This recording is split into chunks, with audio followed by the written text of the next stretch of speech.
feelings and emotions. Yeah. And so those families really, really need people. Yeah. And you're talking about dying and death. Mm. It's not a lot of people around to support you when folks are dying. Mm. Because it makes them feel more comfortable. It makes people feel so Mm. uncomfortable. I never thought about that. And when I tell you, I met some of the most phenomenal people. Mm-hmm. And when I tell you the doors were open, because they needed me. Mm. They needed somebody. They didn't care about me coming in their house because they needed somebody. Yeah. Mm. They were grieving. Yeah. And so that's why I'm saying grief is universal.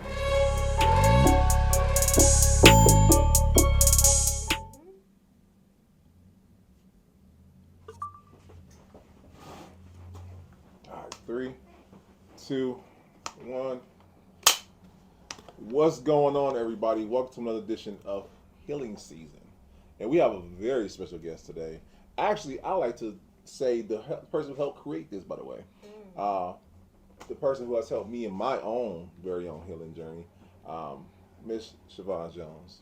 And we're going to talk to her about her own healing journey and just how, in order to start it, you have to open up. And I'll talk about my own and how I opened up, but I just want to thank you for coming on today. Oh, thank you for having me. No, thank you.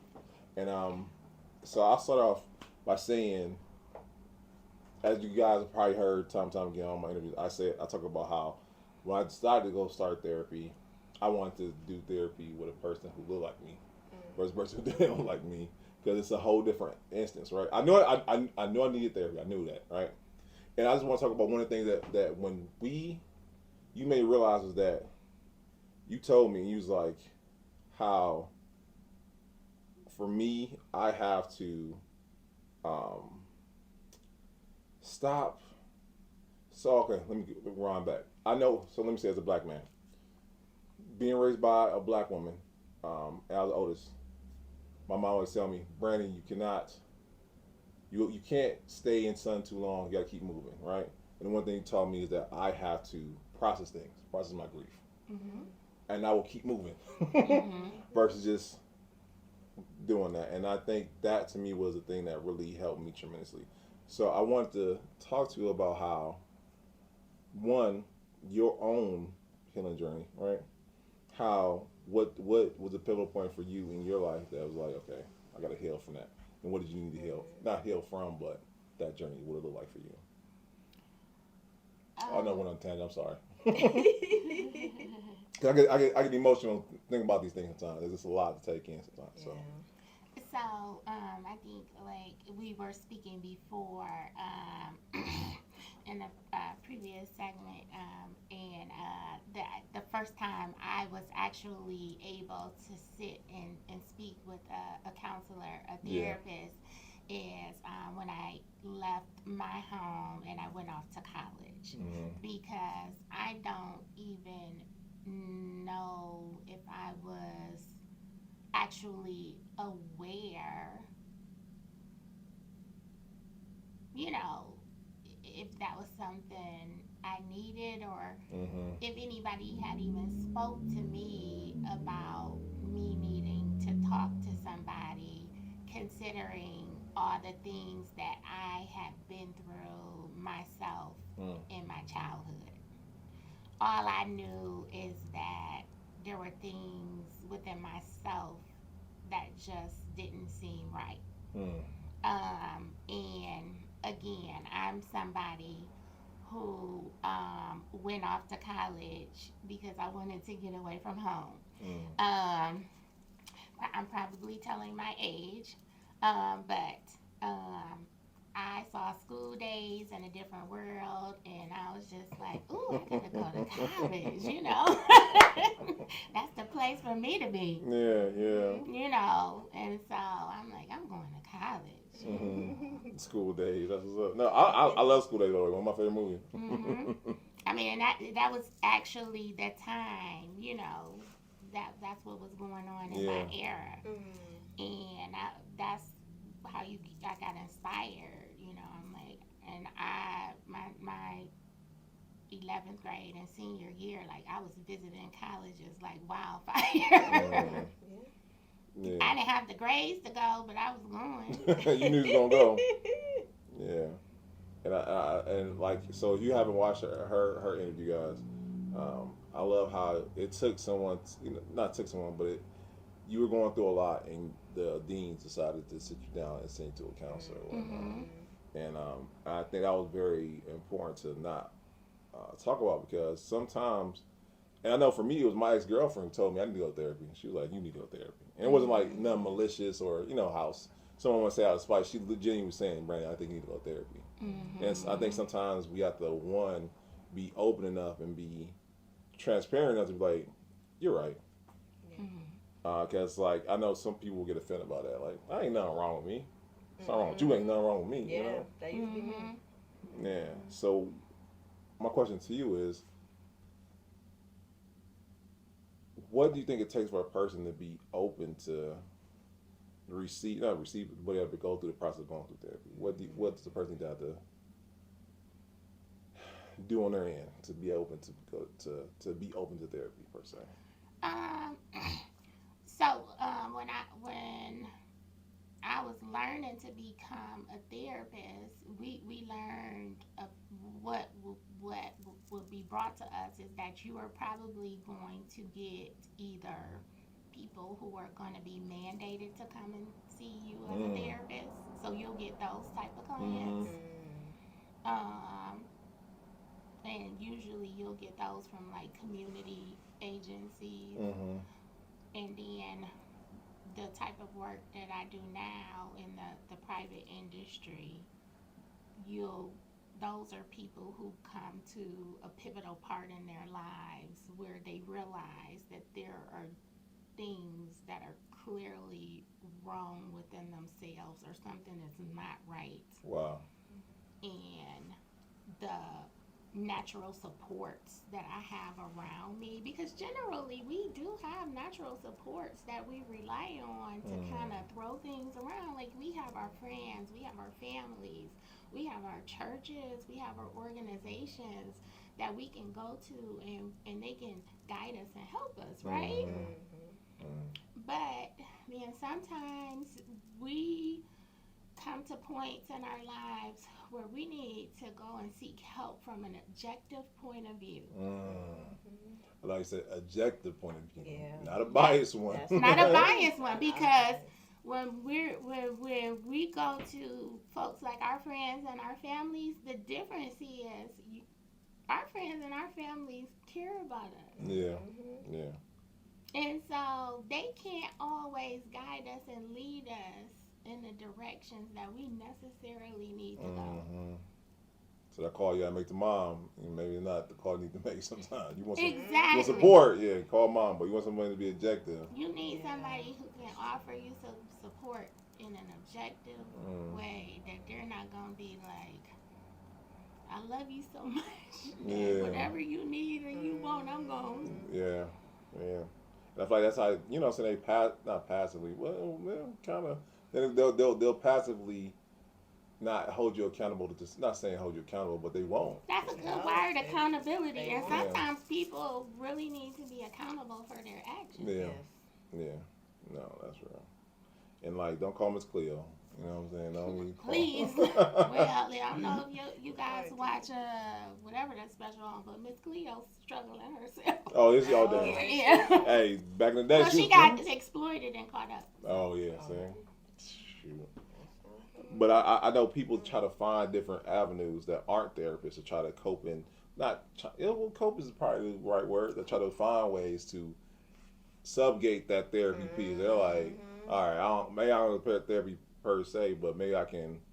And the other avenue, I can drink it away, I can smoke it away, I can do all these things that aren't therapy. You talking about unhealthy coping skills? There we go. Yeah. And I know that in our community, unfortunately, that's the norm. And inadvertently, you don't know what that is what you're doing. You're just like, had a hard day at work. Let me bust open this drink real quick. You know. Yeah. So no. So I guess my question to you is then, how do you feel we can help with that though? Because like, I see it too often. I'm pretty sure Brittany sees it too often. We see it too often where we still have not gotten to a point where we're able to identify, all right, I need help in this. I think one of the most helpful, positive ways to help people in our community is modeling. And I talk to my clients about that all the time. I was in the office yesterday working with some clients, and I talked to them about, we were having a discussion, and I said, wow, look at how you're modeling for that person. Listen to the discussion you're having. And look at the change and the patterns and the discussions that you're having. It sounds like you're doing some great modeling for your family member because of how far you have come. Even if they haven't started going to therapy yet, the patterns in your communication have changed. So I can tell because you are going to therapy, and because you're going to therapy, you're working your treatment plan, you are modeling healthy habits for this person. That's good. That's good. So that's good. So that's one thing. We can model that because I'm choosing health over continuing to live unhealthy. That's good. Yeah. So that's a great way. We can model the fact that I'm going to choose health other than to continue to use unhealthy coping skills like you're talking about. Yeah. That's good. Because one of the biggest things that we see in our community is, like, look at how our folks grieve. With chicken? No, I'm you're not lying. I'm being so serious. Cool. I'm like, what in the world? I'm going to bring some chicken over. How did that Everybody bring chicken over. Like... And then you see the grieving people, they just be over in the corner. They're not eating that chicken. Right. It's so much chicken. And the people who grieving, they just be sitting over in the corner. And then eventually people stop. And then have you watched, they stop coming over. Yeah. That's true. We talking about in that moment, and then a week later, no one checking on that person. No one's, you know what I'm saying, following up. It's just like, I bring the chicken over. What more do you want from me? What you want? You know, did anybody check on them? That's good. So we gotta get better at that, because if anything, I learned about grief is that there's no time limit on it. There's no time limit on grief. And what I learned about, because I used to work for Hospice of the Western Reserve. I was doing children's bereavement for them. And the biggest lesson that I learned in that position is that grief is universal. So that's one of the things that you'll find out that everybody is going to experience at some point in their lives. So it's going to bring everybody together. And when I was doing that job, I was fairly still a young woman. And so when I first got the job, I felt a little insecure about doing it because it was quite different from the community agency jobs that I have been doing. So those were more mandated jobs where people had to be doing whatever counseling or therapy that they were doing. Would they eventually be receptive to it, or they just be just...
see jobs are difficult, and there's different levels of jobs, and so that's a whole nother segment. Okay.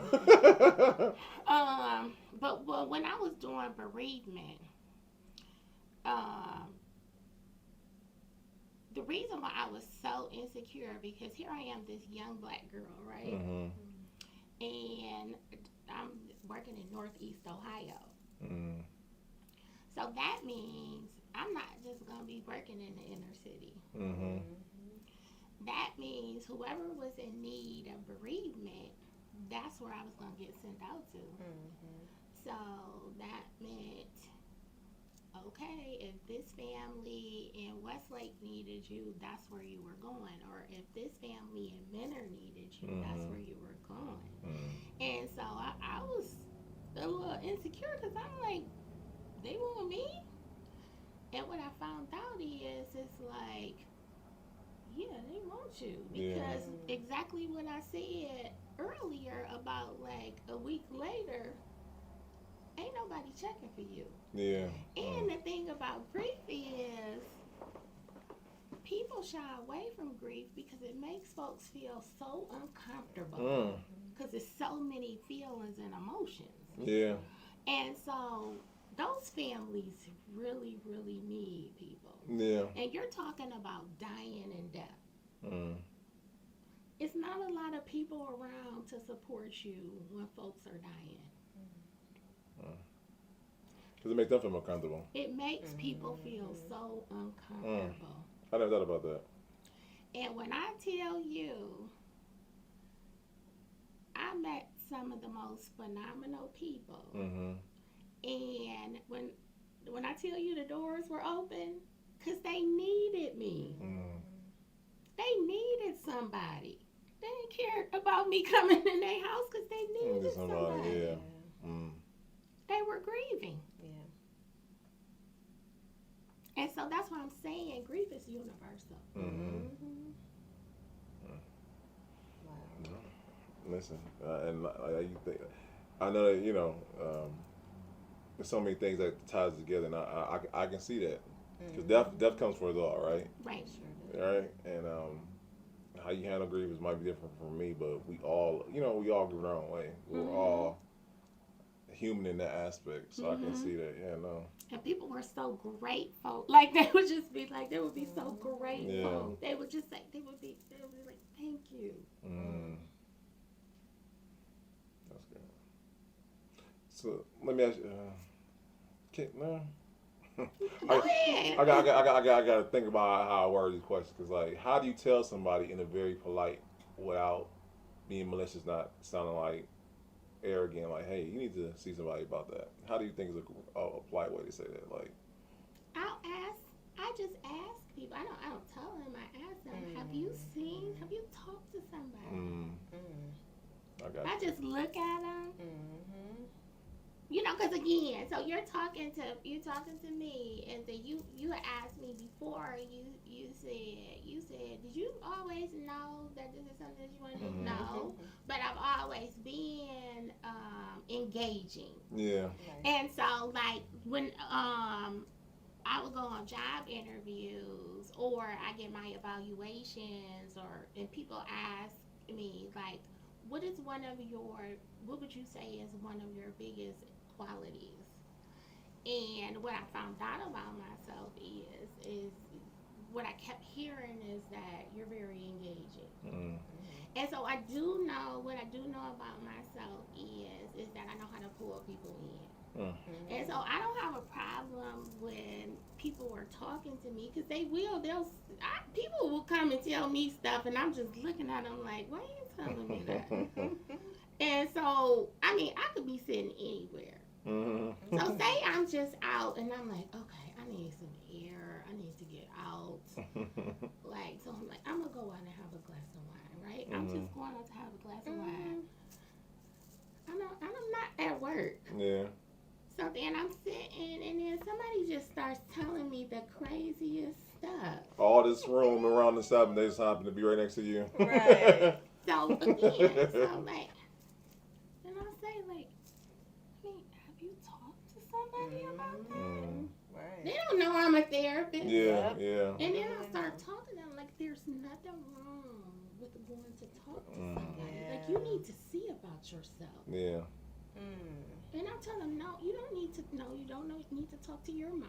You Yeah. don't need to talk to your sister. Mm. You need to go talk to somebody. Yeah. Are you okay? Mm. Yeah. Because you talking to me and you don't know me from Adam. Adam, yeah. That's true. Yeah.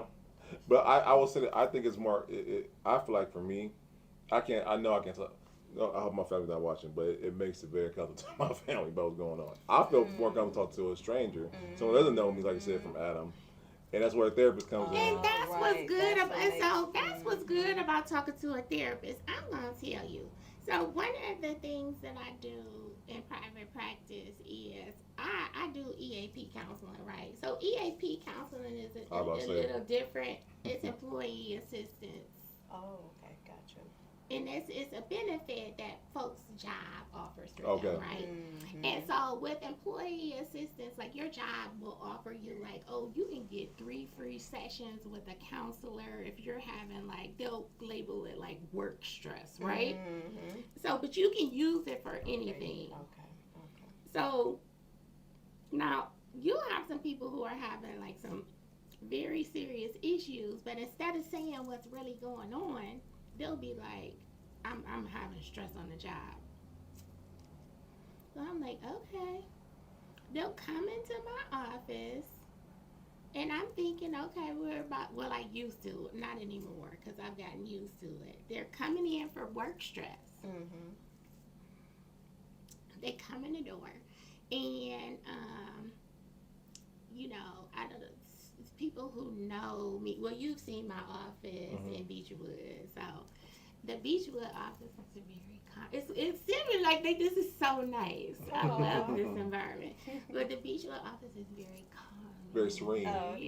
Yeah, and I like my environment to be that that, Yeah. and I'm in the process of trying to work on painting my Euclid office, but I got all kind of signs in there just to Okay. kind of let people know that you're safe. Yeah. My goal is to let folks know you're safe, Okay. you're okay, That's right. and I try to make my energy that way too. Mm-hmm. I want people to know you're okay. Yeah. That's good. That's good. They And, need that. and there's also the thing that we go through as therapists. It's called disclosure and informed consent, where you run down the line and let people know about how their sessions are confidential. We don't share their information with anybody. Yeah. So that also kind of lets people know that they about can their safety. They can safely. So, most of the time people start getting that energy and they start getting a feel for where they're at. Yeah.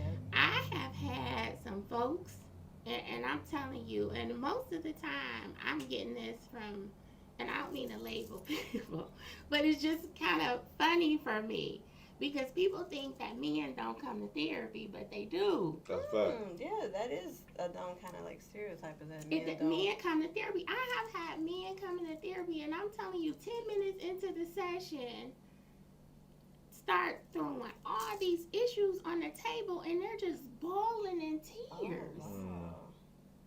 Okay. And I'm getting their whole life history. In 10 minutes. And I'm letting them know, you know what, you're okay, you're safe, and I want you to put it all right here. And we're going to start unraveling this for you, because you are safe. And I'm going to tell you why it's specific for men, because in our culture, men aren't given safe spaces. Sorry. Yeah, represent for the guys. So that's why that point is kind of important for them. That's real. As It women, we give each other sister circles to do stuff like that.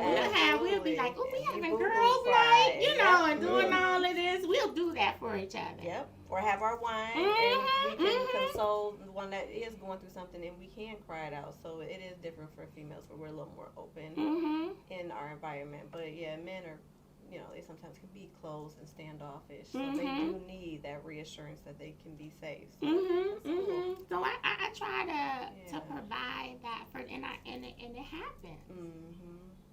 It really does. So it's important. Yeah, and I would say as a man,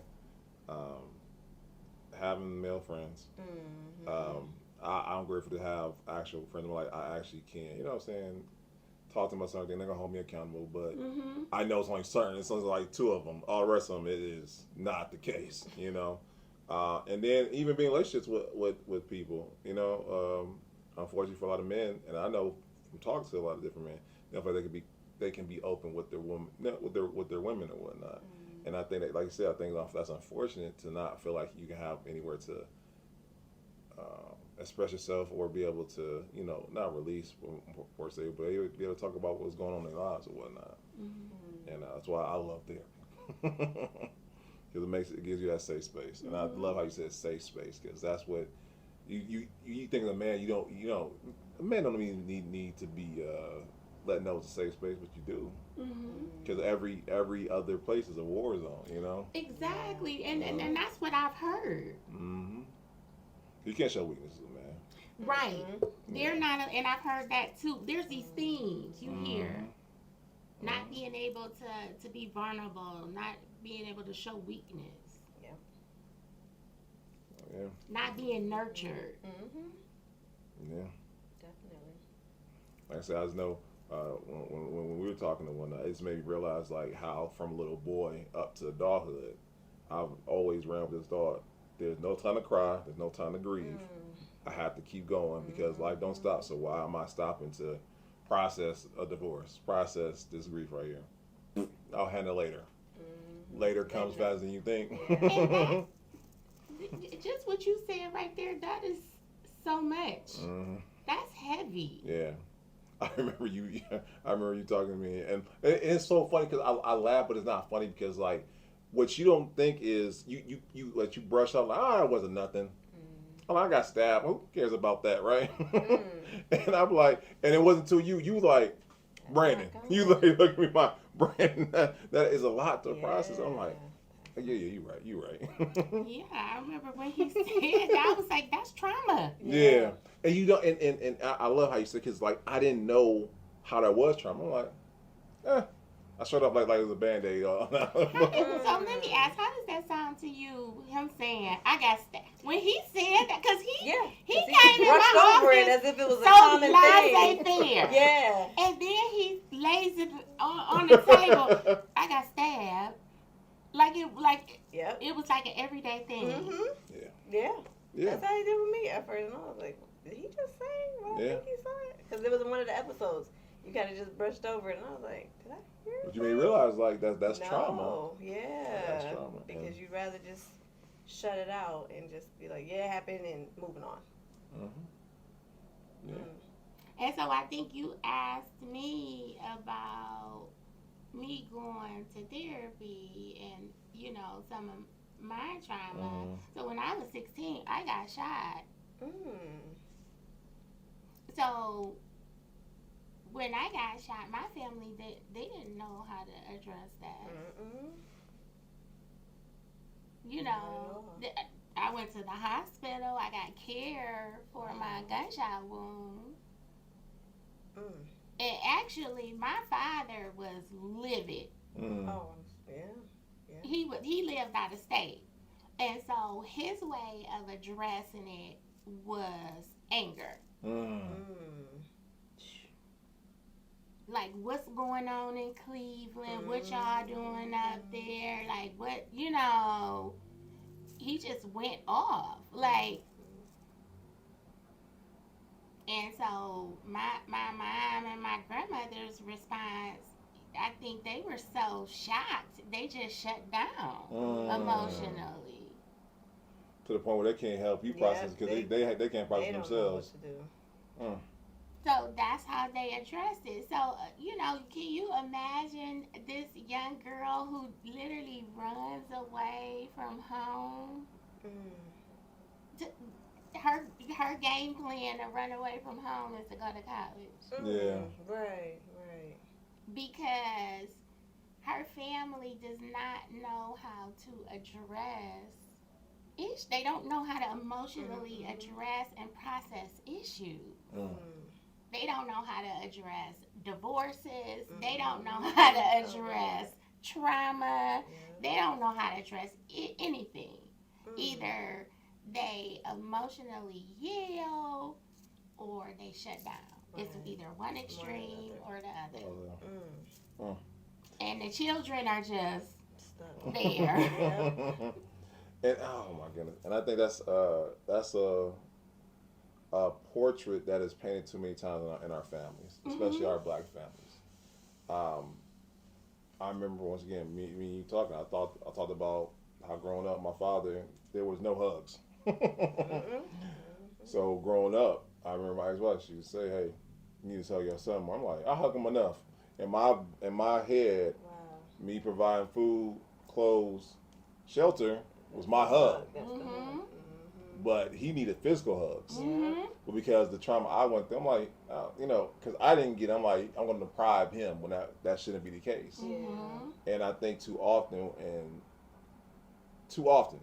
we see that happen where people are just like, because I haven't dealt with my things yet, I'm going to subject you to what I went through. And you're going to be okay because I went through and I turned out all right, not knowing that how it affected me negatively. So no, we got to change that around. Yeah. We do. I mean, there's scientific evidence, like with, mammals, like animals. You see how animals swallow their babies. So why aren't human beings coddling, like they're nurturing their children? Yeah. That's true. So that's what we have to remember. During the pandemic, I had to talk to so many people because I had folks who were so used to being introverts. They were like in heaven. They were like, I could do this forever. I was like, I get it. Because Tired of carrying that load? Drop the house. Gutter Properties will buy your house as is with offers up to $300,000. Need serious repairs, liens, taxes, or judgments? We'll work through your unique situation to get that house off your back. During your free, no-obligation appraisal, we maintain social distancing and take every precaution to ensure your experience is safe. Drop the house. Gutter Properties. Call us or visit gutterproperties.com today. Introverted and an extroverted self, right? So there were some parts of me who were like really enjoying, like, just kind of being off to myself. But then that social part of myself would be like, okay, this is enough. I got to burst up out of here. Because I have that duality in myself. Yeah. Okay. And so I would have these conversations with these folks who doesn't have the duality, and they were just like, no, I don't want the pandemic to end. I just want to stay here. And they wanted to talk about, like, see how the pandemic is showing us that we could just be virtual and we don't have to come back out. And I'm like, no, there is scientific evidence that human beings have to have contact with other human beings, and I am giving them all type of information. I'm like, I need you to look at Maslow's hierarchy of need. Like, part of that is like, you need human touch. Like, you can't you need food, clothing, and shelter, but you also gotta have communication and like you need to touch somebody. Like, you gotta, for psychological reasons, like you cannot just be virtual and be by yourself. And that be okay. And there was people who were really thinking they was just gonna stay off and by. be by themselves. Because at some point in time, you're not gonna thrive. Now, I don't know how long it's going to take before you won't thrive, but at some point, something in you will kind of like die out. There's all kind of experiments that they've done. Sure. I think even down to the babies, right? They say with babies, monkeys, all kind of things. So we need each other. Yeah, we need each other. No. There's energy, like you feel the energy, like the energy, like with us talking. No, listen, and I thank you, by the way, because like I said, me and Brittany here all the time. People are like, man, I didn't think it was gonna be this way, but I felt comfortable enough to open up and talk. But I'm pretty sure you get all the time, because I know, like I said, I don't keep real with y'all. First 2-3 sessions, I was like, okay, yeah, you know. Yeah, it doesn't bother me at all. You got used to it. Look, I know some tough nuts to crack. It don't bother me. Yeah, no, listen, and like I said, what's who you know, you share your story with me, and I'm like, okay, you know, like I said, and I don't know if it was the relatability, it was just like, okay, you've been through something, you know, you've been through something, I've been through something, so I can open up because you can relate to where I'm coming from or whatnot, and that was for me like, okay, Yeah, I just shared that trauma. You have to address trauma. exactly. And like I said, and then the scare was like, if you don't address it, like I promise you, I'll probably be an old man in my bed. Like, did I address my trauma? Because I don't, you know what I'm saying? Like, Well, it can come back and haunt you. exactly. No, listen. And I'm saying it's a fear now. It's like I have to address it, or you know, I don't want the consequences of me not addressing it. So no, you know. Or it may be haunting you and you don't even realize. And that's not saying it's scary, but that's a real thing. It is. And I think about like this, like you said, health reasons, but then even psychological ways that you're passing it down to the next generation. And that to me, that's a real big fear. Like if I don't address these things, my kids will have to address it later on, and I don't want that. Exactly. Then that's something. So that's a really smart thing that you brought up too. Like we don't even talk about how it's affecting the people around us that we love. Yeah. Yeah, no. Because we'll be like, oh, I'm all right. And then the people we love around us are like, you're not all right. And then you'll be like, well, why you keep saying there's something wrong with me? And like, because it is something wrong with you. No. Because if the people around you that you love keep saying that something is wrong with you, maybe you should pay attention.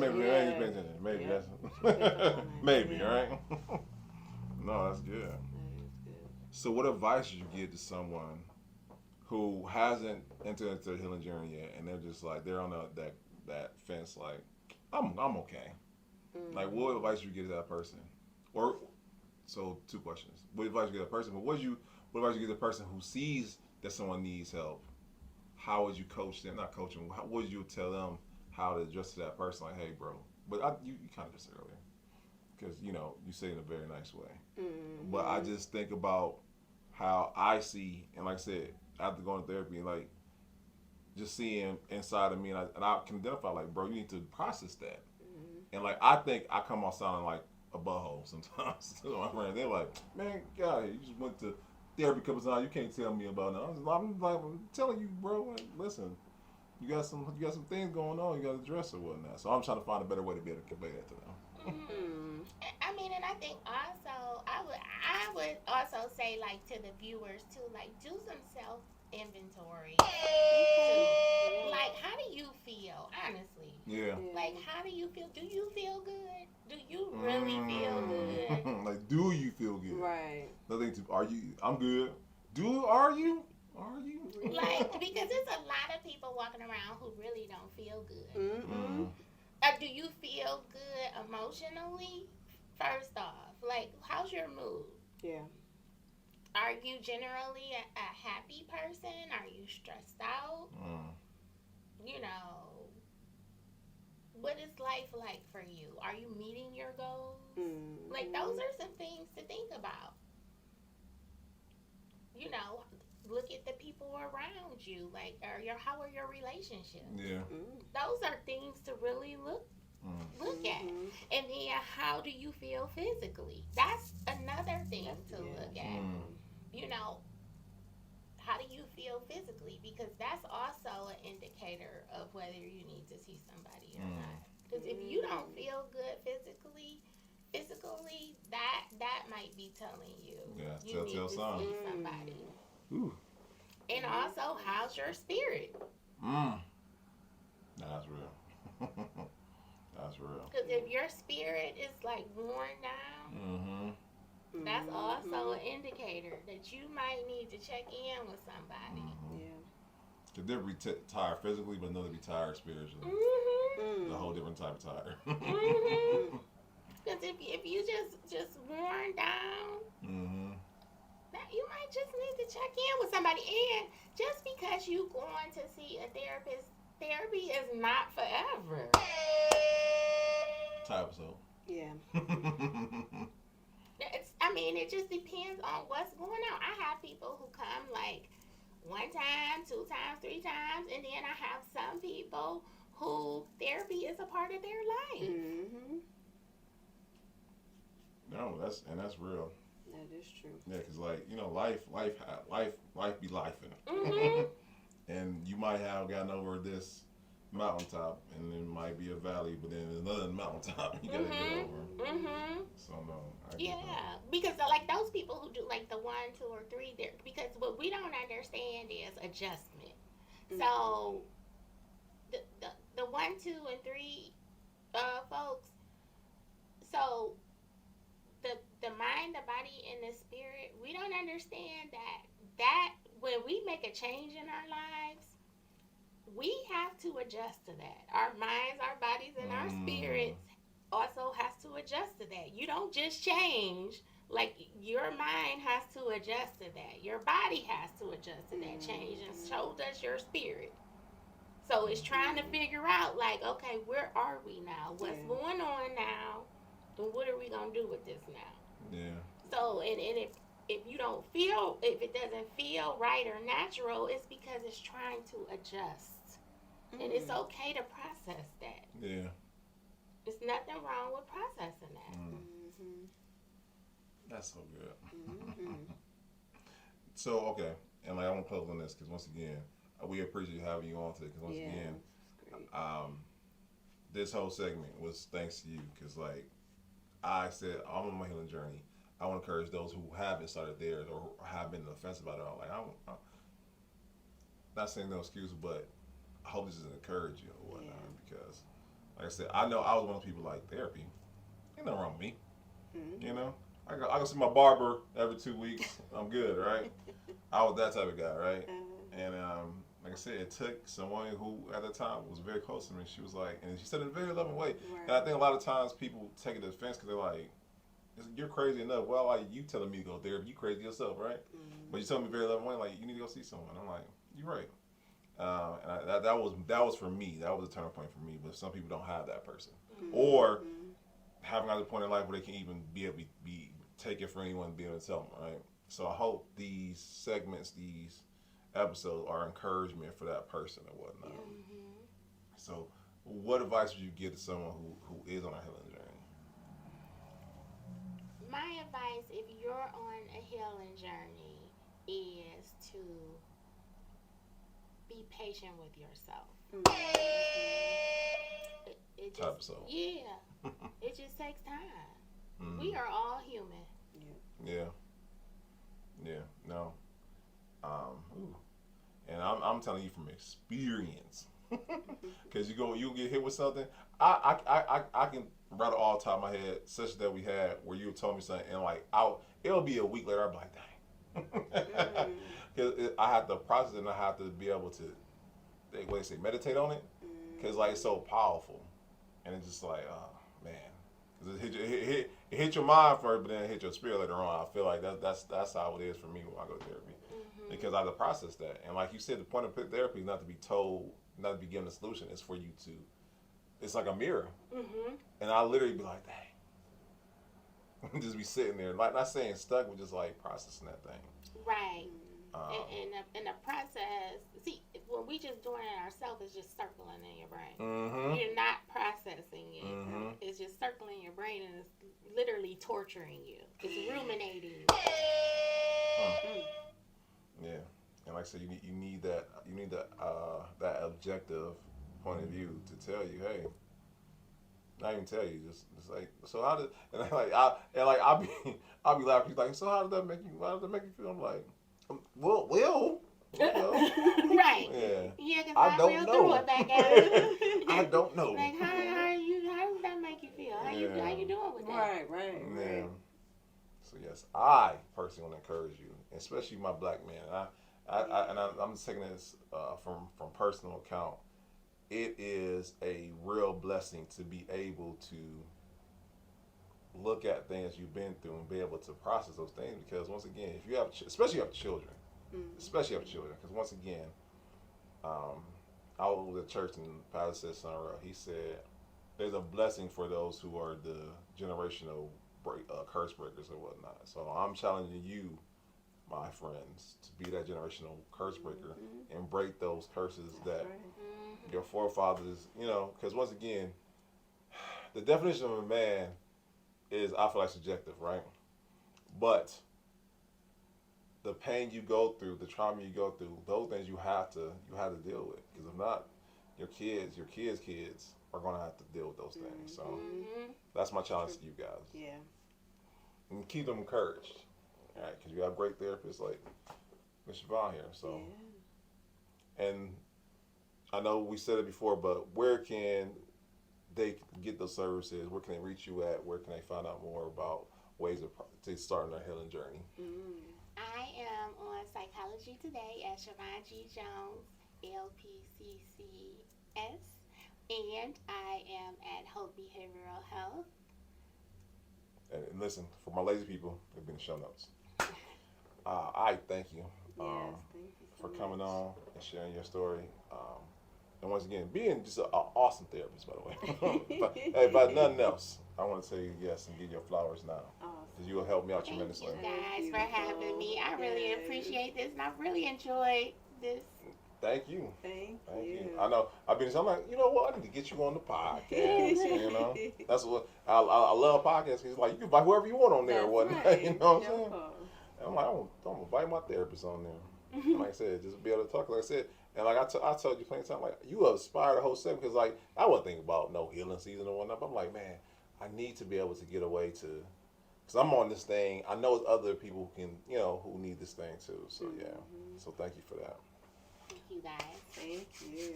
So listen, I want to especially thank you. Yes, thank you, the person watching. Because subscribers are subscribing, and likes are liking, and views are viewing. And you gotta let me know, like, there's actual value in what we're doing here with these segments of healing season or whatnot. So my sincerest prayer is that you're watching, you're like, all right, let me go seek out that therapy I need. Let me look at this way to help deal with this anger, deal with this trauma, deal with the anxiety I'm feeling. Okay? So listen, guys, we want to thank you, and we'll see you guys next time. Boom, boom, boom, boom.